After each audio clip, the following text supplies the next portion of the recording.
कथेचं अनुसंधान हे ब्रह्मपत्र आहे.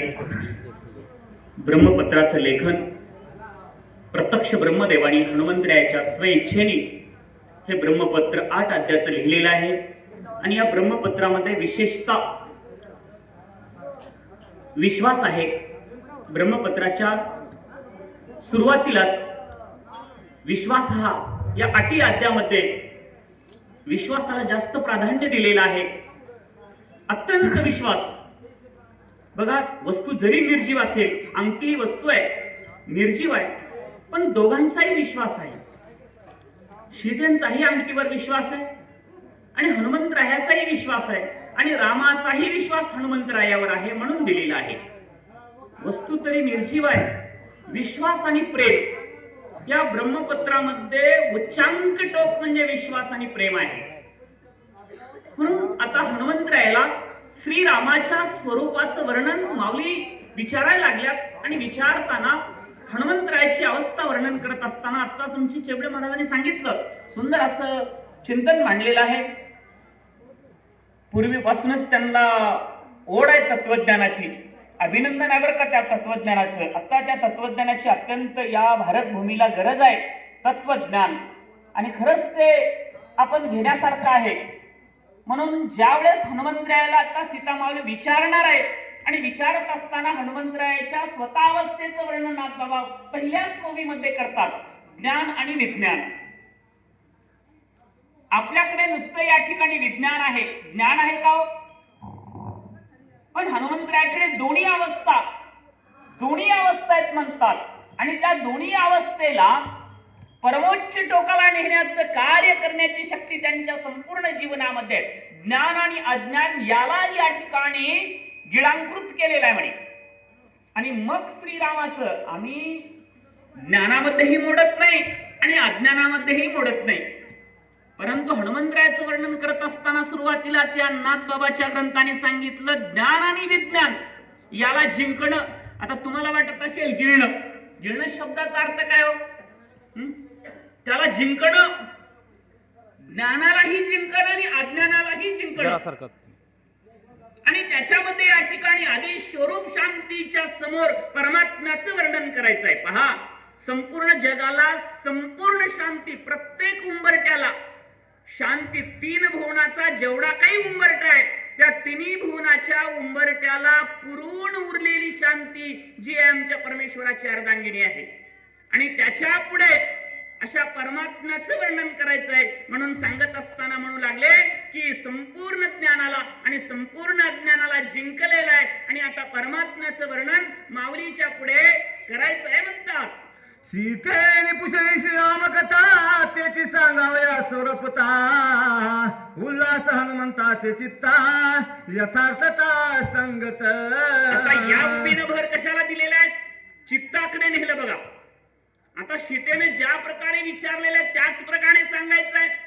रामाची स्थिती विचारलेली आहे आणि रामाची स्थिती काय आहे. आता आपण स्थितीमध्ये मोडतो का हो? आपण स्थितीमध्ये मोडत नाही. आपलं जीवन हे व्यवहारामध्ये मोडतं आणि परमात्म्याचं जीवन हे स्थितीमध्ये मोडतं. रामाची स्थिती विचारलेली आहे का व्यवहार विचारला? रामाची स्थिती विचारल्यानंतर सांगावया श्रीराम स्थिती. काय स्थितीचं वर्णन केलेलं आहे पहा. आणि त्या रामाची स्थिती कशी आहे माहित? आता सुरुवातीला चेबळे महाराजांनी सांगितलं, बापाच्या वचनावर आले का आईच्या वचनावर आले? आपण दोघांचंही वचन पालन करत नाही म्हणून माझ्या मुखातून चुकून शब्द गेला की आपण स्थितीमध्ये नाही. परमात्मा स्थितीमध्ये आहे. जो स्थितीमध्ये आहे तोच जगाला सांभाळतो. बरोबर आहे? आपणाला घर सांभाळता येत नाही, मग जग काय सांभाळतो? संपूर्ण स्थितीमध्ये अस्तित्वमान असणारा परमात्मा, त्या परमात्म्याची स्थिती हनुमंतरायाला विचारल्यानंतर ते सांगावया स्थिती हनुमंतराय पुढे झाले. आणि आता जसं विचारले, आता बघा, मी लहान आहे तुमच्यापेक्षा, मला माफ करा, जसं ओवी लिहिलेली आहे तशी सांगावे. जरी आलं तरी ठीक, नाही आलं तरी मी त्याच्यातच सांगावं. लांब जाऊन सांगू नये, हा मूळचा इतिहास आहे. म्हणून रामायणामध्ये जे लिहिले तेच सांगावं. कमी आलं तरी चालतं पण इथलंच सांगावं. म्हणून स्थितीचं वर्णन परमात्मा करत असताना परमात्म्याचं वर्णन करत असताना आता परमात्म्याच करायचं आहे. बोला पुढे. लक्ष्मणाच्या निज रक्षण ठाण मानस गुण समोर सांगेल आपण सावधान अवधारा. रामाचं ठाण मान गुण लक्षण लक्ष्मणाचंही सांगायचंय, रामाचं लक्षण सांगायचंय. आमच्या सारख्याला रामाचं लक्षण सांगता येईल का? विवेक रूपी हनुमंतराय म्हणून सांगायला लागलेत. आम्हाला सांगता येतं का? राम कोण सांगता येतं का हो? आमच्या सारख्यांना सांगता येतं रामाचं वर्णन, पण हनुमंतराय या ठिकाणी सांगायला लागले, रामाचं लक्षण सांगायला लागले, विवेक आहेत म्हणून सांगायला लागलेत. बाबा हनुमंताचं जे जीवन आहे ते विवेकाला अनुसरून आहे आणि तो प्रत्यक्ष शंकराचा अवतार आहे. हनुमंत म्हणजे हनुमंत नाही बाबा, प्रत्यक्ष रुद्राचा अवतार आहे. भगवान विष्णूला विनंती केली, देवा तुम्ही मृत्यू लोकामध्ये या ठिकाणी अवताराला येणारच, पण तुमची सेवा मी कुण्या रूपात करू? त्यावेळेस भगवंतांनी सांगितलं, मला काही ऋषीचा शाप आहे, तुम्हाला वानराच्या मदतीनेच मृत्यू लोकामध्ये कार्य करायचं आहे. तेवढा शापही मुक्त होईल आणि तुमचं कर्तृत्वही या ठिकाणी माझ्यावर ओझ रूपाने राहील. म्हणून भगवान शंकराने हनुमंतरायाच्या रूपाने येऊन रामाची सेवा केलेली आहे. म्हणून तुकोबराय म्हणतात, काय त्या भक्तीच्या वाटा. तुम्ही आम्ही भक्ती करतो. आता माऊलींनी सुंदर चिंतन केलेलं आहे, काय भक्ती आमची आणि काय प्राप्ती. म्हणून आपल्याला भेटत नाही बाबा. म्हणून हनुमंतरायाला सर्वात या ठिकाणी अग्रगण्य तुकोबराय ठरवतात आणि त्यांनी सर्टिफिकेट दिले, त्यांनी प्रूफ केले, त्याची वाट सांगा म्हणून. त्यांनी विचारले भक्तीची वाट काय, आणि तो हनुमंतराय आता रामाची स्थिती गती ठाण मान गुण लक्षण. आता रामाचं काय लक्षण सांगावं? रामाचं एक लक्षण जरी आपल्या जीवनामध्ये आलं, एक जरी गुण रामाचा जरी आला, तर आपण खरंच या मृत्यू लोकामधून डायरेक्ट स्वर्गाला जातो. आपली गाडीच दुसऱ्या ठिकाणी थांबत नाही, पण आपल्याकडे ते येऊ शकत नाही. एकच बोललं रामाने आयुष्यामध्ये, दोन नाही बोलला बाबा, एकच बोललेला आहे रामाने. जो एक बोलतो त्याचं नाव राम. आतापर्यंत रामासारखा जन्माला आलाच नाही. सगळ्या जोडी लागल्या बाबा इथं या मृत्यू लोकामध्ये, सगळ्यांच्या जोडी लागल्या. रामाची सीतेची जोडी आतापर्यंत कुणाची इथं लागली का ना? पुढे लागणार आहे, मागे लागली नाही. ती रामाचीच आणि सीतेचीच आहे. म्हणून पहिल्या नंबरची जोडी आहे बघा, रामाची आणि सीतेची पहिल्या नंबरची जोडी आहे. आणि शेवटपर्यंत कितीही जरी युग आले तर ती जोडी कायम राहणार आहे. आहे कसली जोडी? म्हणून रामाचे तत्व ठाण मान गुण लक्षण कळा. काय रामाची कळा आहे? बोला. साधार शरणार्थी स्वयंसिता तेने आल्हाद हनुमंता सावधान मिळाल्या स्वतः वदे भक्ताला दे. त्याचं वर्णन केलं, श्रोत्याचं वर्णन केलं. काय वर्णन केलेलं आहे बघा. सांगणाऱ्याच्या अंतःकरणामध्ये उल्हास आहे. सांगणाऱ्याचं अंतःकरण उल्हासित असावं आणि ऐकणाऱ्याची अंतःकरणाचं वर्णन केलं. सादर मिळालिया श्रोता अल्लादे वदे वक्ता म्हणे. वा, आमच्याकडे आणलं, आमच्याकडे आणलं आणि तुमच्याकडे, तुम्हालाही सोडलं नाही आम्हालाही सोडलं नाही. सोडलं का बघावं? तिथं रामाचं हनुमंतरायाचं सीतेचं वर्णन करत असताना काय आमच्या नाताकडे बुद्धी असेल हो, काय डोकं असेल बघा.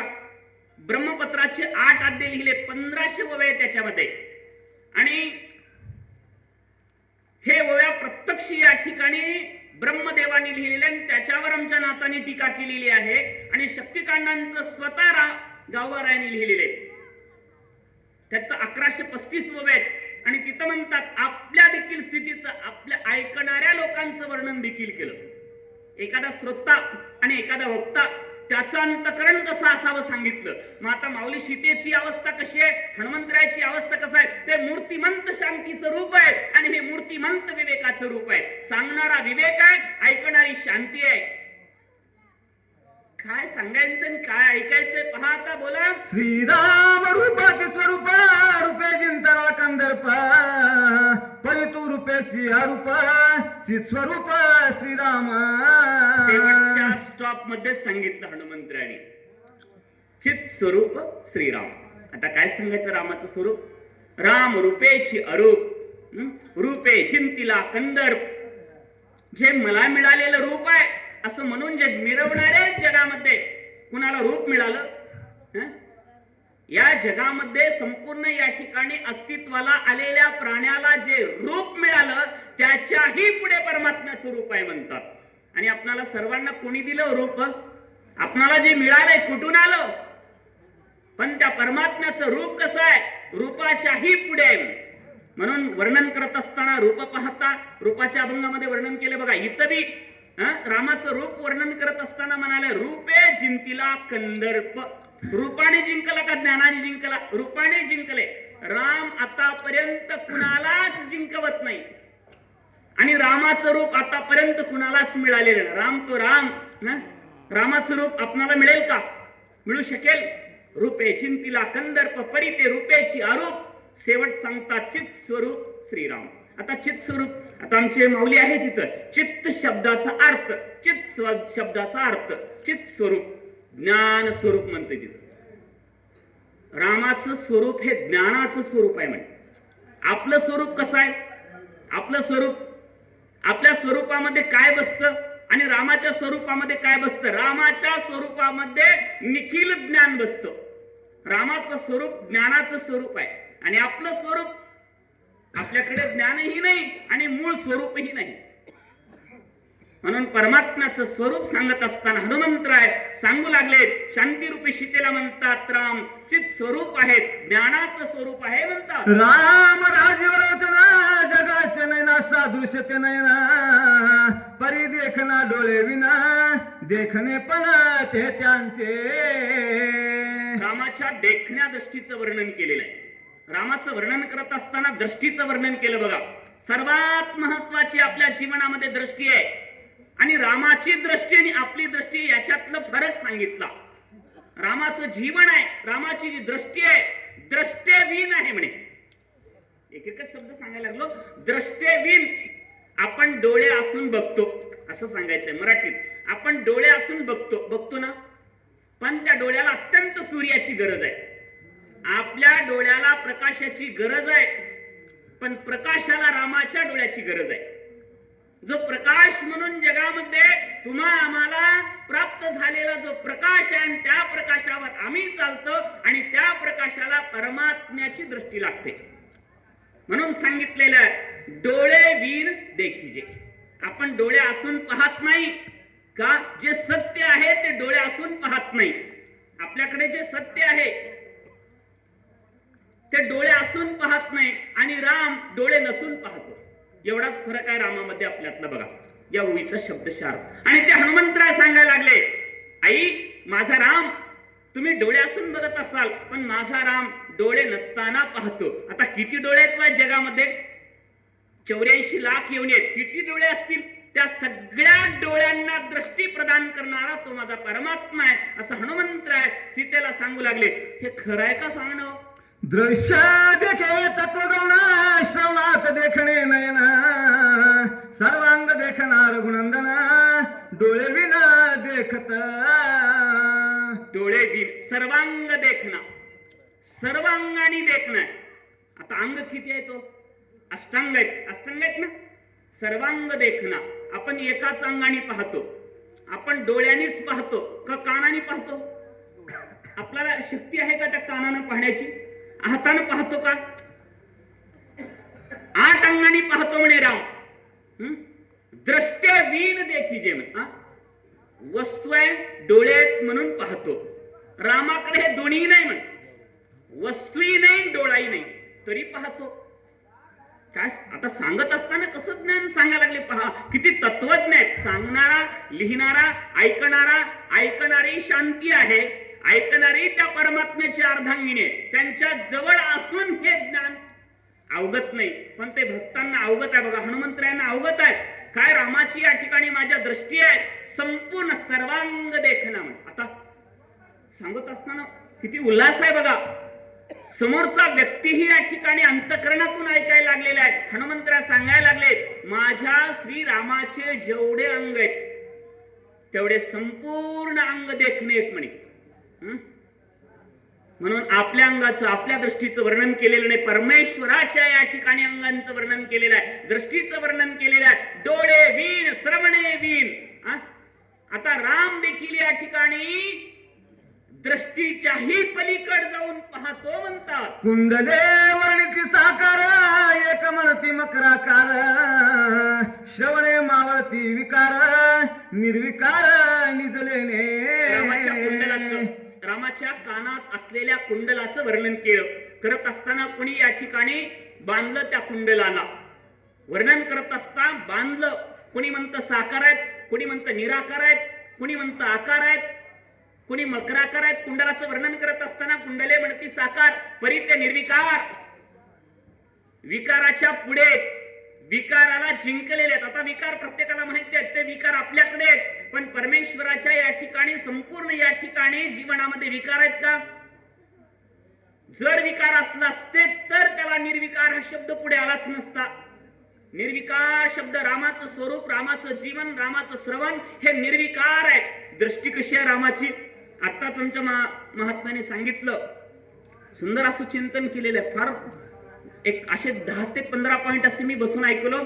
सुंदर आहे बघा. ऐकणं वेगळं आणि ऐकून आपल्या जीवनामध्ये. आता ते दान करण्याचं घेण्यासारखं उदाहरण आहे बघा. 25 वर्ष ऐकून रिकामाच की हो. आणि एकाच दिवसात बापाच्या म्हणून म्हटले काही ठिकाणी बाप मोठा का लोक मोठा. आता कुणाला मोठं म्हणायचं, कुणाला ज्ञानी म्हणायचं? म्हणून या पृथ्वीवर कोण कवा जन्म घेईल आणि कोण कवा काय करील सांगता येत नाही बरं का. कलियुग म्हणून काही ज्ञान कमी नाही, कलियुग म्हणून काही भक्ती कमी नाही. आता काय हो, प्रत्येक सप्तागावात आहे. काय ज्ञान नाही का या युगामध्ये?